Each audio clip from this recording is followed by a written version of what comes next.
दिवस जब हमारा देश मना रहा है, हमारा पूरा देश गणतंत्र दिवस मनाएगा कल, इससे अच्छा शुभ अवसर नहीं मिल सकता है भारतीय जनता पार्टी को कि किसानों की मांग मान लें और तीनों कानून वापस कर करके सदन शुरू होने जा रहा है, सत्र शुरू होने जा रहा है, नया कानून लाएं जिसमें कानूनी ढंग से एमएसपी किसानों को दी जा सके और एमएसपी वो मिलनी चाहिए जिससे हमारे किसानों की आय दोगुनी हो जाए।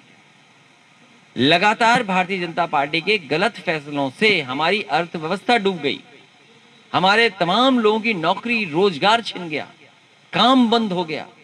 जो जो बड़े वादे किए थे, गंगा साफ हो जाएगी, आज गंगा कहां कितनी साफ हो गई। कोर्ट ने पूछा सरकार से क्या गंगा का पानी पीने लायक हो गया है। जब कोर्ट पूछ रहा है, सुप्रीम कोर्ट निगरानी कर रहा है और बहुत सारी संस्थाएं निगरानी कर रही हैं, तब भारतीय जनता पार्टी ने गंगा साफ नहीं कर पाई। पता नहीं क्या हुआ होगा जो पैसा गंगा सफाई के लिए आया है। कूड़े भरे पड़े हैं, कूड़ा गंदगी भरी पड़ी है। क्या हुआ स्वच्छ भारत का, क्या हुआ मेक इन इंडिया का, क्या हुआ हमारे जो डिजिटल इंडिया के नारे थे, तमाम ऐसे नारे जो केवल खोखले रहे। समाजवादी सरकार ने कम से कम काम करके दिखाया है। आपका एक्सप्रेसवे है, मंडियां हैं, आपकी सड़कें हैं। मुझे याद है संकिस्ता जब मैं आया था, वहां की जो मांग थी, चारों तरफ से जो सड़कें बनानी थी, पूरी की पूरी समाजवादी सरकार ने बनाई है। कैंपिल और आसपास जो विकास हुआ वो समाजवादी सरकार में हुआ। आने वाले समय में हमें इसको और कितना आगे ले जाना है वो हमारी समाजवादी पार्टी की जिम्मेदारी है।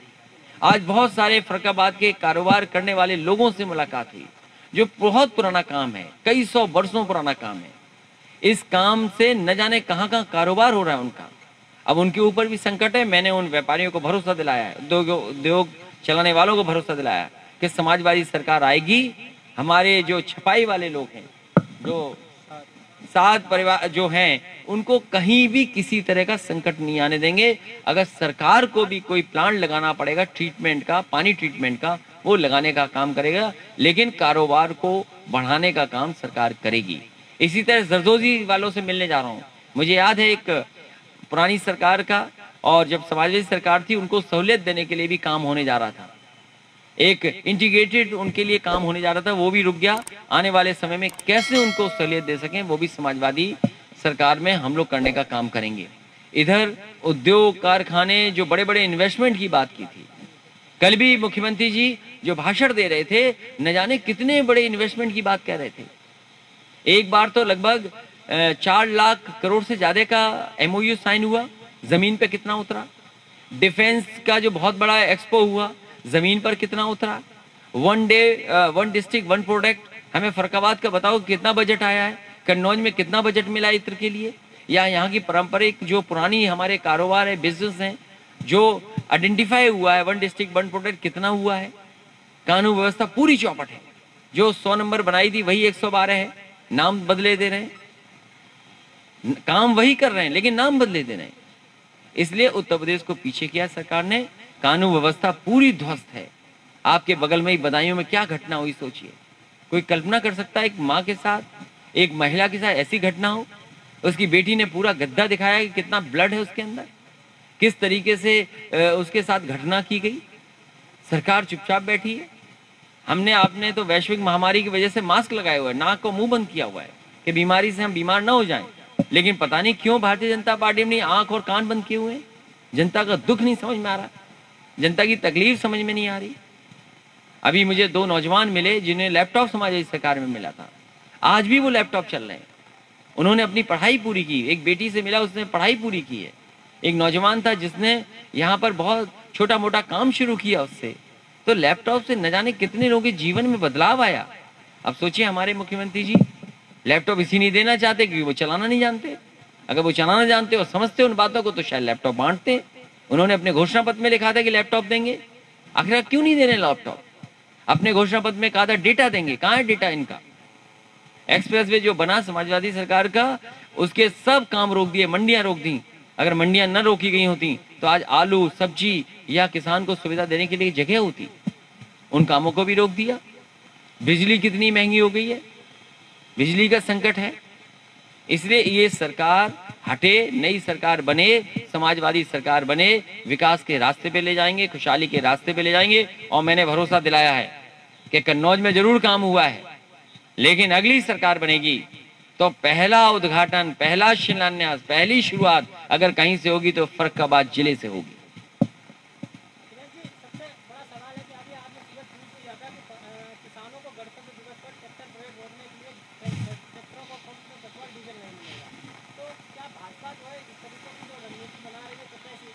भारतीय जनता पार्टी हमेशा जनता को डराती थी और हमेशा ये जनता के मन में भय रखती है कि हमें पाकिस्तान से खतरा है।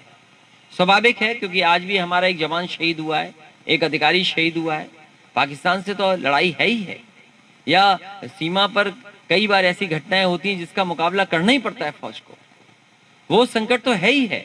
इधर चीन वाला भी सवाल उठ रहा है कि जमीन कितनी चली गई, जो आपस में चीन की वार्ता हो रही वो जाने कहां पहुंची है, कोई अभी साफ बात नहीं हुई। हमारे किसान तो हिंदुस्तान और भारत की अर्थव्यवस्था की मदद करते हैं। हमारे किसान जायज मांग कर रहे हैं, हमारे किसान अपना हक मांग रहे हैं। ये किसान वही मांग रहे हैं जो भारतीय जनता पार्टी कहती थी कि एमएसपी हम देंगे, हम आय दोगुनी करेंगे। आज किसान जब अपनी आय दोगुनी की बात कर रहे हैं तो वो नाकाबंदी कर रहे हैं। ये नाकाबंदी जरूर आज दिखाई दे रही है कि डीजल नहीं मिलेगा, ट्रैक्टर ट्रॉली के साथ नहीं चल सकता है। समय आएगा जब भारतीय जनता पार्टी की नाकाबंदी यही किसान, यही गरीब कर देंगे आने वाले समय में।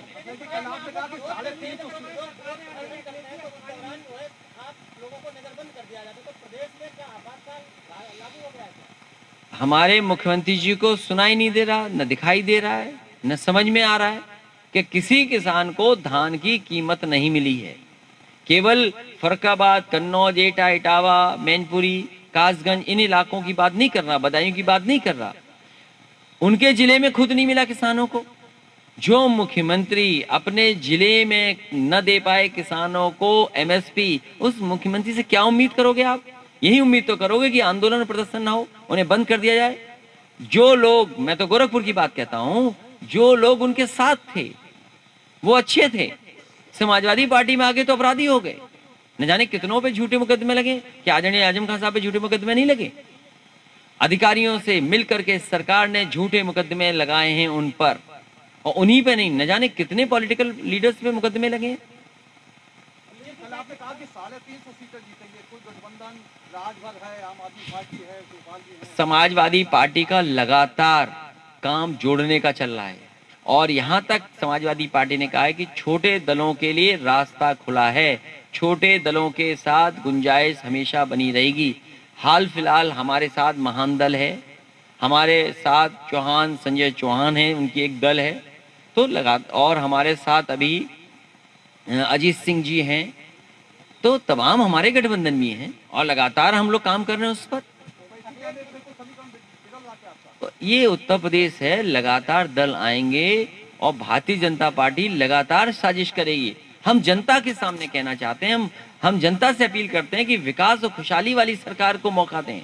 ये तमाम दल हैं, ये पहले तय करें कि भारतीय जनता पार्टी को हराने आए हैं कि भारतीय जनता पार्टी की सरकार बनाने आए हैं। मैंने सभी छोटे दलों के लिए कहा है कि उनके लिए गुंजाइश और उनके लिए सीटें हमारे पास हैं। हाँ, उन्हीं के लिए मैंने बोला, क्योंकि आप पार्टी में रहे हो तो पार्टी की बात समझते हो। अच्छा किया अध्यक्ष जी ने हमारा परिचय करा दिया। हाँ, तो उनके लिए भी रास्ता खुला हुआ है, मैं पहले भी कह चुका हूँ।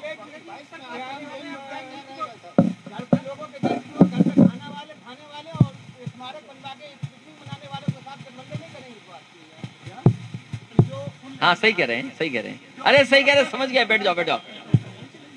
देखिए, मैंने ये कहा कि बड़ी पार्टियों से गठबंधन नहीं करेंगे, जो छोटे दल हैं उनको साथ लेकर के समाजवादी पार्टी आने वाले समय में चलेगी।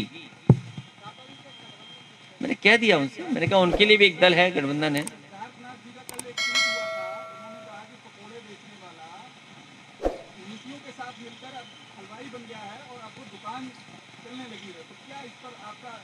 मैं समझ नहीं पा रहा हूँ किसके लिए कह रहे हैं ये सब बातें। हाँ, योजनाओं के साथ मिलकर एक हलवाई बन गया है और दुकान चल रही है।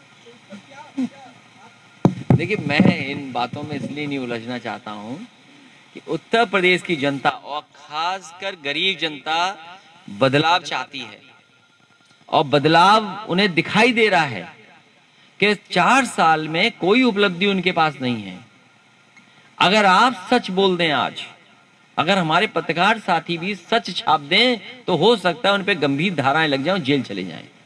एक पत्रकार साथी था, उसने केवल ये कह दिया कि पानी में हल्दी है, दाल नहीं है, उसे मुकदमा लग गया, उस पर जेल गया। एक पत्रकार साथी ने दूध के लिए कहा कि ये पानी है, दूध नहीं है, उसे जेल जाना पड़ गया। और तमाम पत्रकार साथी हैं, जानते होगे आप कितनी मुश्किल में आप काम कर रहे हो। आप भी लोकतंत्र बचाना चाहते हो। देखिए, कौन सा दल कहां होगा ये हमें नहीं पता।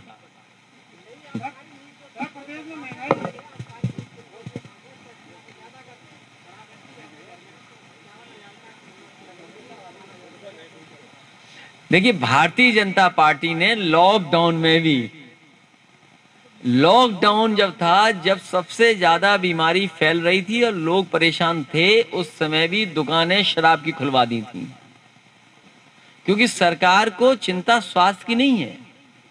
सरकार को चिंता इस बात की नहीं है कि समाज में क्या बुराइयां आ रही हैं। सरकार को केवल चिंता है कि उसकी आय बढ़ जाए। और जहरीली शराब से भी सबसे ज्यादा जान अगर कहीं जा रही है तो उत्तर प्रदेश में जा रही है, आए दिन हमें देखने को मिल रहा है। अभी नई नई व्यवस्था कर रहे हैं, पता नहीं सरकार क्यों कर रही है, वो भी एक सरकार जिसके मुख्यमंत्री योगी हैं, वो व्यवस्था ऐसी लागू कर रहे हैं। ये तो सोचना पड़ेगा हमें और आपको।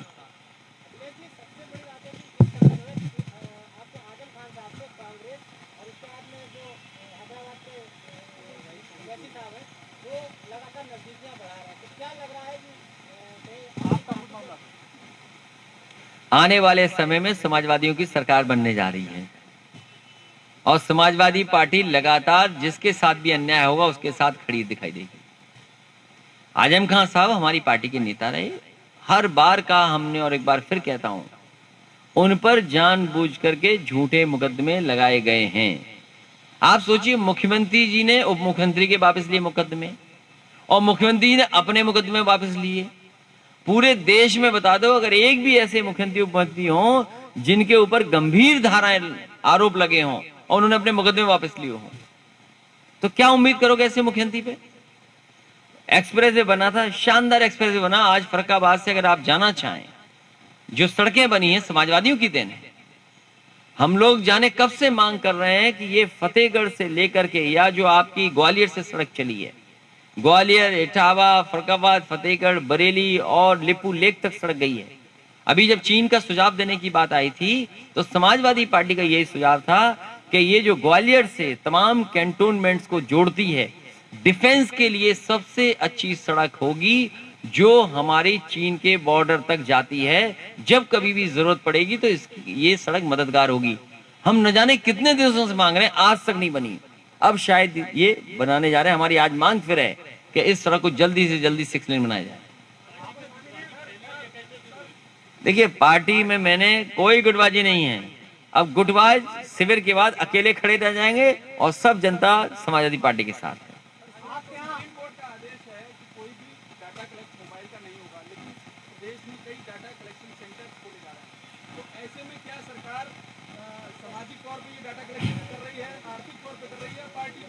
देखिए, ये बहुत ही सीरियस इशू है, ये बहुत ही सीरियस इशू है और बहुत ही सेंसिटिव इशू है कि जो बात हम मोबाइल पर कर रहे हैं, और मोबाइल पर अगर व्हाट्सएप है या कोई और प्लेटफॉर्म पे हम बात कर रहे हैं, और उस प्लेटफॉर्म के जो चलाने वाले लोग ये दावा करते हैं कि आपकी प्राइवेसी रहेगी और उसके बाद सरकारें हस्तक्षेप कर रही हों, तो ये बहुत ही सेंसिटिव और सीरियस मामला है। अभी जो सुनाई दिया है कि एक चैनल के बड़े पत्रकार, उनका जो बाकी चैट्स थी वो बाहर आ गई, तो भारतीय जनता पार्टी को बताना चाहिए कि ऐसे पत्रकारों को जानकारी आखिरकार कहां से मिली है। ये नेशनल सिक्योरिटी का सवाल है, हमारी डिफेंस की सिक्योरिटी का सवाल है, हमारी एयरफोर्स की सिक्योरिटी का सवाल है कि वो जानकारी एक सीनियर जर्नलिस्ट के पास कैसे है। और अगर ये जो हमारे मोबाइल में है, जो हम अपनी पर्सनल बातें कर रहे हैं या जो हम अपना बहुत सी चीजें शेयर कर रहे हैं, वो अगर वो अगर सरकार निगरानी रख रही है, कलेक्ट कर करके वो किस रूप में इस्तेमाल करने जा रही है, तो इससे तो बचना पड़ेगा। अभी तांडव जो फिल्म आया था प्लेटफॉर्म पर चल रहा था, बीजेपी बहुत घबरा गई। बीजेपी को लगा कि उन्हीं की सच्चाई दिखाई जा रही है, लगता है कि उसमें एक डेटा बताए कैसे मैनिपुलेशन होता है उसमें। सोशल मीडिया पे क्या मैनिपुलेशन होता है अभी आपको देखने को मिला। तो सोशल मीडिया में मैनिपुलेशन के तो मास्टर है भारतीय जनता पार्टी के लोग। ये तो हमारी आपकी जानकारी कर करके हमें आपको ही घुमाएंगे गोल गोल। इसलिए बहुत सीरियस और सेंसिटिव इशू है।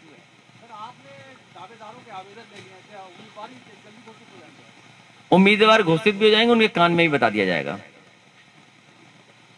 कि आप चुनाव लड़ने जा रहे हो।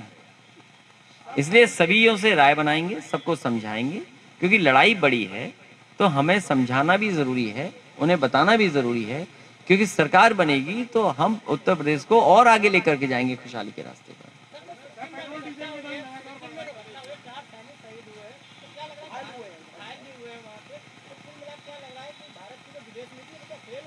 देखिए मेरी जानकारी में, क्योंकि आपके माध्यम से आ रहा है कि हमारे भारत के वीर जवान घायल हुए हैं, गंभीर रूप में हैं अभी, तो ये कहीं ना कहीं भारत की स्ट्रेटजी का सवाल है कि हमारी फौज इतनी जोखिम भरी सीमाओं पर खड़ी है और जोखिम के साथ काम कर रही है, उनकी जान जा रही है, शहीद हो रहे हैं। आखिरकार इतने शहीद क्यों हो रहे हैं? हमारी कहाँ स्ट्रेटजी में गलती है? ये जिम्मेदारी तो भारत सरकार को लेनी चाहिए और भारत सरकार को कम से कम बताना चाहिए कि ऐसा क्यों हो रहा है।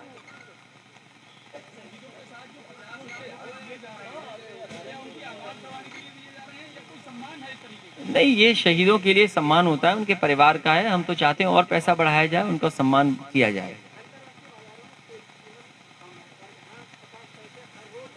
ये भारतीय जनता पार्टी के लोग बताएं कि अंतर्राष्ट्रीय बाजार में जहां क्रूड ऑयल कम है, कीमत कम है, और हमारे गरीब किसान जनता की जेब से पैसे निकाल रहे हैं, इतनी लूट डीजल पेट्रोल के बहाने दुनिया की अर्थव्यवस्था में नहीं हो रही जितनी भारत में हो रही है।